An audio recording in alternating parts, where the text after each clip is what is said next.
Gandang araw muli sa inyong lahat.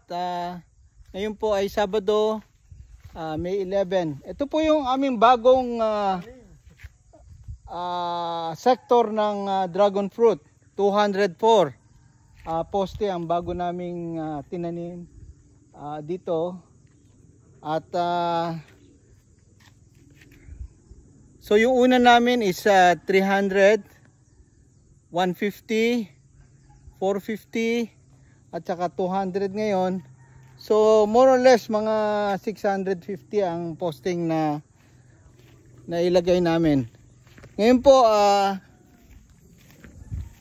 nagbubutas itong sina Nonoy at Joy Joy dito sa dagdag na poste na ilalagay namin.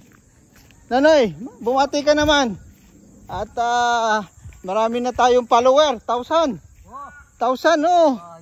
1,000 ang follower natin. Oh, bumati ka at ibalita natin na ilang poste ang ilalagay dito. 190 ho, 190. 190. So 650 plus magiging 850 na. More or less 850 na poste ang ilalagay namin dito. Napakagandang Lahat-lahat na poste, lahat-lahat na. Oo, napaka daming poste at napakataba rin ng lupa dito, di ba? Oo, matabang lupa dito. Tabaan lupa kasi malapit sa ilog eh.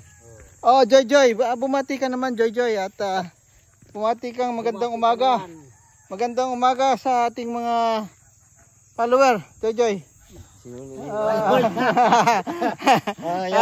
Maraming ano tayo dito. Maraming gustong. Ang balita ko, pati si Lito Lapid at saka si Coco Martin. Kaya may operate kami sa ano eh. Ay gusto magtanim na rin ng dragon fruit. Eh magandang balita 'yon sa ating mga Batangas. Si Coco Martin daw ay sa Batangas, si Senator Lito Lapid ay sa Pampanga. Napakagandang balita po 'yon. Meron pa kami sa Quezon eh. Marami tayong mga kakampi dito sa ating dragon fruit. Maraming salamat po.